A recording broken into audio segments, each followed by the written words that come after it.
segundo grado de secundaria. Bienvenidas y bienvenidos, chicas y chicos de primero y segundo de secundaria a Aprendo en Casa. Esta es una iniciativa del Ministerio de Educación. Espero que todas y todos los que nos ven se encuentren bien y con muchas ganas de conocer más sobre nuestro país. Y creo que este programa es una gran oportunidad para conocer más sobre el antiguo Perú. Con Tocino hemos pensado que además de proponer nuevos compromisos que nos permitan construir un mejor Perú, es importante entender cómo se organizó la sociedad en el antiguo Perú. ¡Qué interesante, Rodrigo! ¿Saben en qué cultura estoy pensando? ¡La cultura inca! Creo que conocer más sobre cómo se organizó la sociedad inca nos ayudará a proponer compromisos para construir una mejor sociedad.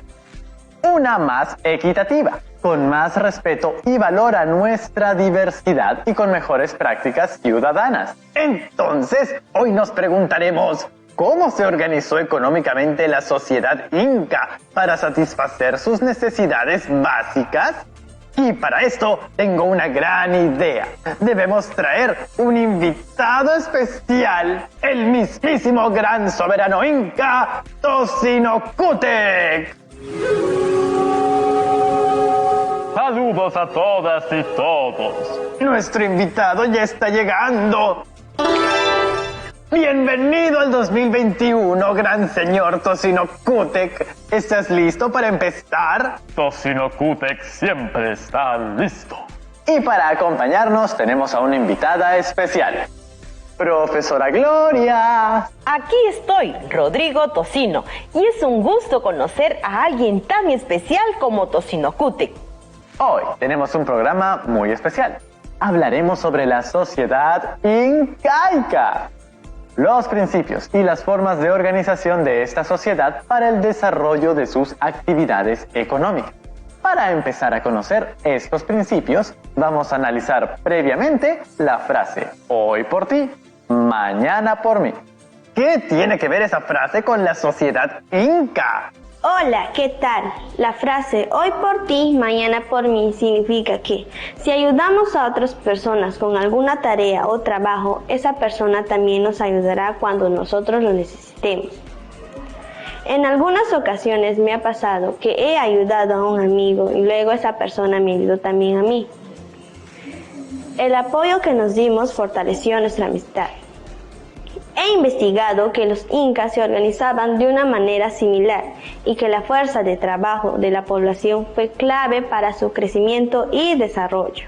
La población fue clave para que logremos un gran desarrollo en la sociedad inca. Efectivamente, el mundo entero reconoce la organización del Imperio Incaico y hoy vamos a comprender bajo qué principio funcionaba este tipo de organización. ¿Por qué no utilizamos la experiencia que nos compartieron algunos estudiantes? Quizás nos pueda inspirar a más reflexiones. ¡Es una gran idea! Entonces, pasemos a escucharlos. Esa idea me agrada. Quiero escuchar a todas y todos los estudiantes. Reflexionemos sobre las respuestas a las siguientes preguntas. ¿Cuáles fueron los principios que regían la economía incaica? ¿Cómo funcionaban estos principios en las comunidades? ¿Cuáles eran las formas de trabajo que realizaba la población? Hola, ¿qué tal? Creo que la población incaica trabajaba en beneficio de su comunidad. La población participaba del trabajo comunal, así lograban producir sus alimentos y vestidos. Las familias se apoyaban mutuamente. Pienso que en la sociedad incaica trabajaban para el bienestar comunitario. Hola chicas y chicos, he visto un reportaje sobre los incas y creo que debemos rescatar algunos aspectos importantes de esta cultura que nos podría servir de mucho en la actualidad. Por ejemplo, ellos trabajaban en conjunto en beneficio de la comunidad y así lograban satisfacer sus necesidades básicas. ¡Qué buenas intervenciones! La economía incaica funcionó gracias a la existencia de dos principios básicos, la reciprocidad y la redistribución. La reciprocidad consistía en una ayuda mutua o intercambio de bienes que se producía entre los miembros de un ayllu. Este principio era similar a lo que conocemos actualmente como el hoy por ti, mañana por mí. ¿Y qué son los ayllus? El ayllu es la base de la organización social inca. Así es, Tosinocute. Veamos su definición a partir de la siguiente fuente. El ayllu es una familia extensa en la que sus miembros estaban vinculados por un parentesco real. Cada ayllu, integrado por varias familias nucleares, se consideraba descendientes de una sola pareja de antepasados remotos. De ahí que por lo común guardaban en algún lugar sacralizado, ya sea en cuevas o huacas, a la momia de ese primer progenitor y fundador del grupo, al que llamaban Malki, rindiéndole culto, haciendo lo mismo con la de sus antepasados más cercanos. Reconocían la autoridad de guía y jefe en sus descendientes, a los que les daba el nombre de curaca, el mayor de todos, ocupando por tal hecho un rango superior dentro del ayllu. Entonces, según la fuente que leímos, el ayllu estaba conformado por varias familias que tenían un antepasado común y eran dirigidos por un curaca. Así es. Estas familias extensas que conformaban los ayllus, además de estar unidas por lazos de parentesco, estaban vinculadas por lazos de reciprocidad. Esto quiere decir que los miembros del ayllu, al ser parientes, se prestaban ayuda entre ellos para realizar diversas tareas o trabajos. Por ejemplo, para la construcción de sus casas. Entonces, las familias que integraban los ayllus se apoyaban mutuamente en diversos trabajos. Exactamente, a eso se le denomina reciprocidad. Así se organizaba la población inca para obtener los bienes necesarios para su sustento. A continuación, leamos la siguiente fuente sobre cómo funcionaba el principio de reciprocidad. La reciprocidad descansaba en el intercambio de energía humana, de trabajo, solo se practicaba entre parientes y se regía por el grado de parentesco existente entre las partes. Así, a través de la reciprocidad, los parientes intercambiaban energía humana cuando era necesario. De esta manera, se podía disponer de los parientes en la época de siembra o de cosecha de la tierra, de la misma manera que se estaba obligado a asistir ante una convocatoria de similares características para realizar distintas actividades. Sin embargo, es necesario resaltar que la reciprocidad no se realizaba entre individuos, sino que al pertenecer a un grupo de parentesco, o sea, ayllu, el individuo adquiría derechos y obligaciones dentro del mismo. Así podía tanto disponer de la ayuda de sus parientes como ser convocado por estos a través de esta práctica habitual. Qué interesante la forma en que se organizaron los incas. Según la fuente analizada, todo funcionaba con la puesta en práctica del principio de reciprocidad y no era necesario pagar por los servicios que se prestaban. En la economía inca no existió el dinero. Fueron suficientes para el buen funcionamiento de la economía los lazos de parentesco y reciprocidad. Asimismo, la riqueza no consistía en la acumulación de bienes o propiedades, sino que la riqueza estaba basada en el parentesco. Creo que es momento de comprender la reciprocidad del ayllu. Pero antes de continuar, tenemos que hacer una breve pausa. Pero no se preocupen, que ya volveremos con más en Aprendo en Casa.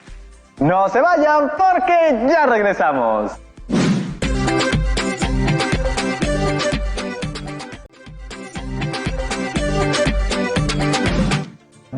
Bienvenidas y bienvenidos a Aprendo en Casa.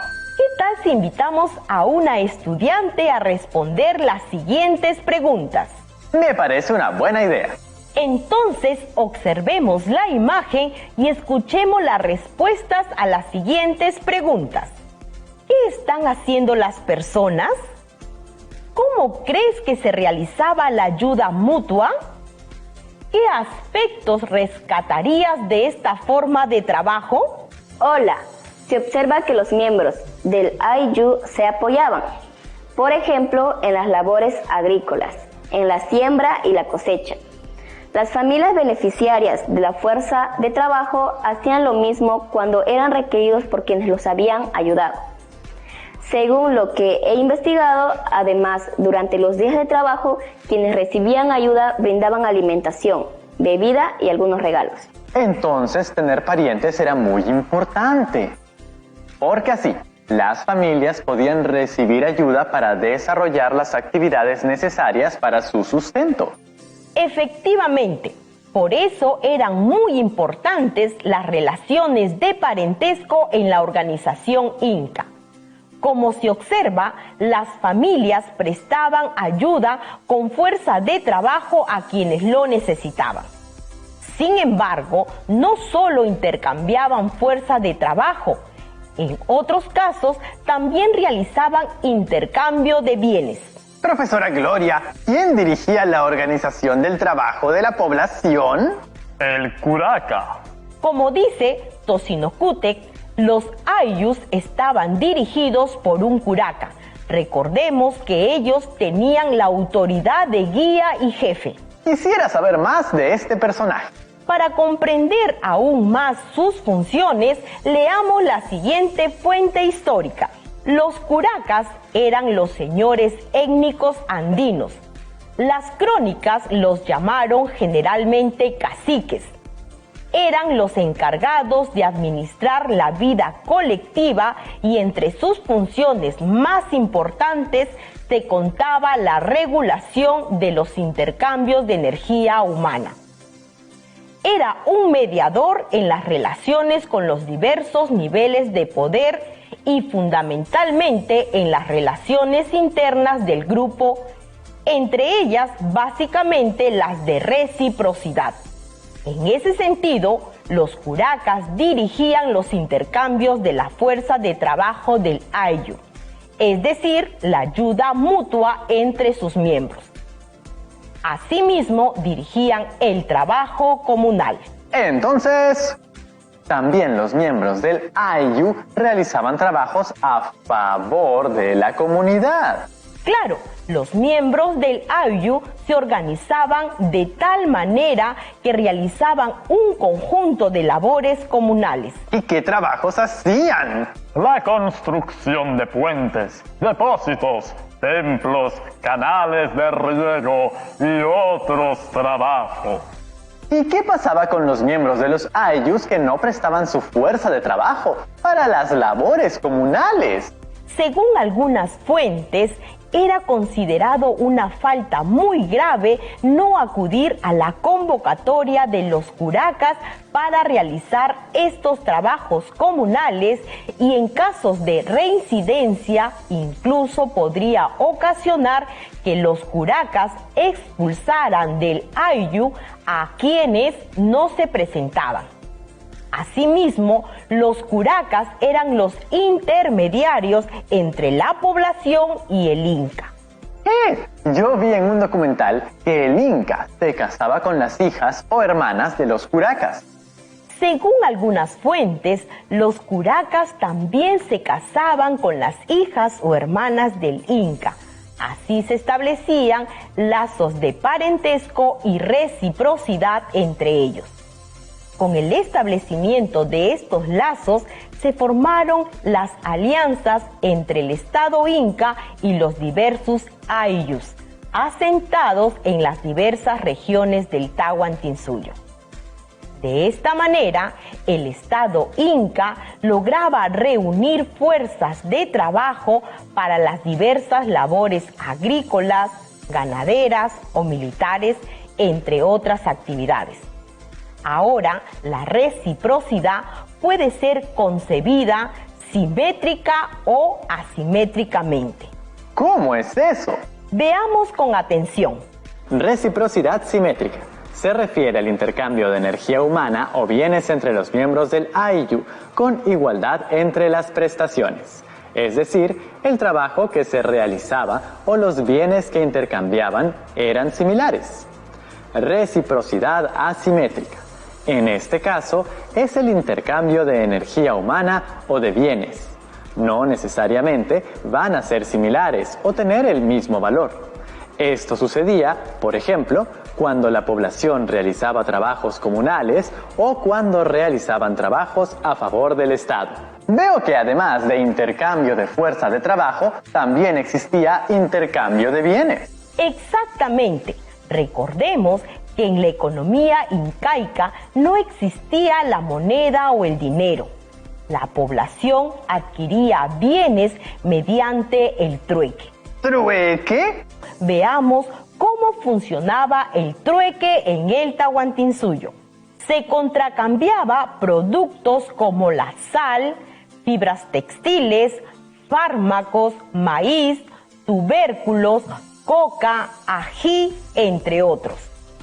No solo existía el trueque interétnico, sino incluso dentro de un mismo señorío o etnio, con ayllus cuyos terrenos estaban localizados en distintos niveles altitudinales. En tales ocasiones, el canje casi siempre era realizado directamente en la misma chacra o en parajes acondicionados llamados catu, palabra quechua que significa mercado. Otros descendían de las punas a los valles para cambiar bienes, deteniéndose de casa en casa en busca de amigos o parientes, siendo una costumbre repetida año tras año. Me parece interesante cómo eran intercambiados los bienes que necesitaba la población y no les hacía falta el dinero para poder adquirirlos. Ahora es momento de ver otro principio clave para el funcionamiento de la economía incaica: la redistribución. Este es un principio complementario de la reciprocidad. Según algunas fuentes, en el estado inca la población tributaba en productos, bienes o servicios. Los curacas y el inca administraban estos bienes y luego lo distribuían entre la población. En primer término, el curaca era el administrador de estos bienes que eran producidos por la fuerza de trabajo de los ayllus. Entregaban estos bienes al estado inca y los excedentes se distribuían entre la población. Además, se mantenía reservas de bienes para las épocas de sequías, heladas u otras catástrofes. Este mismo mecanismo de redistribución era utilizado por el Estado inca. A continuación, veamos gráficamente el principio de redistribución. Según algunas fuentes, los bienes que eran aportados por la población inca eran almacenados en las colcas, que eran los depósitos incas. Las colcas se encuentran en el camino inca y están estratégicamente ubicados. Por lo general, formaban parte de los centros administrativos. En estos depósitos se guardaban alimentos que luego podían ser distribuidos a la población como retribución a los diversos trabajos que realizaban a favor del Estado inca. Efectivamente, pero además se almacenaban todo tipo de productos que eran necesarios para sostener el sistema de redistribución que existía. Veamos qué productos se guardan en las colcas a partir de la siguiente fuente. En las colcas se conservaban productos como armas, ropa rústica y fina, alimentos de los más variados, entre otros. Sabemos a través de documentos de archivo que las hojas de coca se conservaban en canastas de un determinado tamaño. Lo mismo podemos decir del charqui, de perdices y palomas conservadas en petaquillas de paja o de madera, así como las frutas secas o los camarones deshidratados. ¡Qué bien organizados estaban los incas! Que incluso tenían estas reservas de productos guardados para el momento en que los necesitasen. Así es. Una solución para conservar los excedentes de las actividades económicas fue la construcción de colca. Efectivamente, tenían todo un sistema de trabajo que les permitió tener excedentes para poder distribuirlos entre la población. Ello fue muy útil, sobre todo cuando se presentaban emergencias como algún desastre natural o periodos de guerra. Sin embargo, todo este sistema o forma de organización de la población basado en los principios de reciprocidad y redistribución no se originó con los incas. Según algunas fuentes, estos principios regían en las sociedades andinas preexistentes a los incas. Con la hegemonía de los incas, este sistema sirvió para sostener todo el aparato estatal que supo aprovechar al máximo las instituciones y forma de organización de los ayllus. ¿Qué formas de trabajo organizaron los incas para mantener todo este aparato estatal? Según las fuentes, los incas desarrollaron 3 tipos de formas de trabajo que debemos entenderlos dentro del contexto de los principios de reciprocidad y redistribución que hemos visto. A continuación, distingamos estos tipos de trabajo a partir de la siguiente fuente.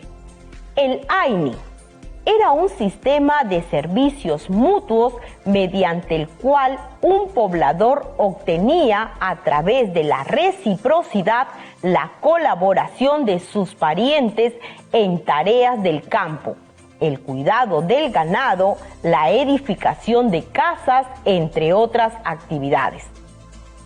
La minca permitía realizar obras de beneficio comunal, como por ejemplo la construcción de un depósito o de un puente. Para llevarlas a cabo, el curaca convocaba a todos los miembros del ayllu, aunque también podían intervenir personas de otros ayllus. La mita era una contribución laboral realizada por los atunrunas, población común, en beneficio del Estado durante un tiempo corto para producir bienes que serían utilizados como excedentes. Durante sus servicios eran denominados mitayos. La mita constituía el equivalente al tributo. Los tipos de trabajo que existían reflejan claramente cómo funcionaban las relaciones de reciprocidad y redistribución. Efectivamente, todo el sistema de trabajo de los incas funcionó gracias a estos principios, que, como vemos, prioriza siempre el bien común. Este es un aspecto de la organización inca que debemos rescatar en la actualidad, con miras a lograr el bienestar de toda la población. Gracias por acompañarnos, Tocino Cútec. Ha sido un placer conocerte. ¡Hasta pronto! Prometo regresar a visitarlos. Hasta una próxima oportunidad, Tocino Cútec. Muchas gracias, profesora Gloria. Adiós, Rodrigo Tocino. Y un abrazo a todas y todos nuestros estudiantes. Nos vemos en una siguiente oportunidad. ¿Recuerdas nuestra incógnita, Tocino? ¿Cómo podemos comprometernos para consolidar nuestros sueños del Perú que anhelamos? Y según lo que hemos aprendido hoy, creo que podemos inspirarnos en la forma de organización económica de la sociedad inca para construir metas que nos ayuden a seguir avanzando como país. Y por eso realmente es importante conocer nuestra historia. Hoy disfruté mucho el programa. ¡Hasta un próximo programa!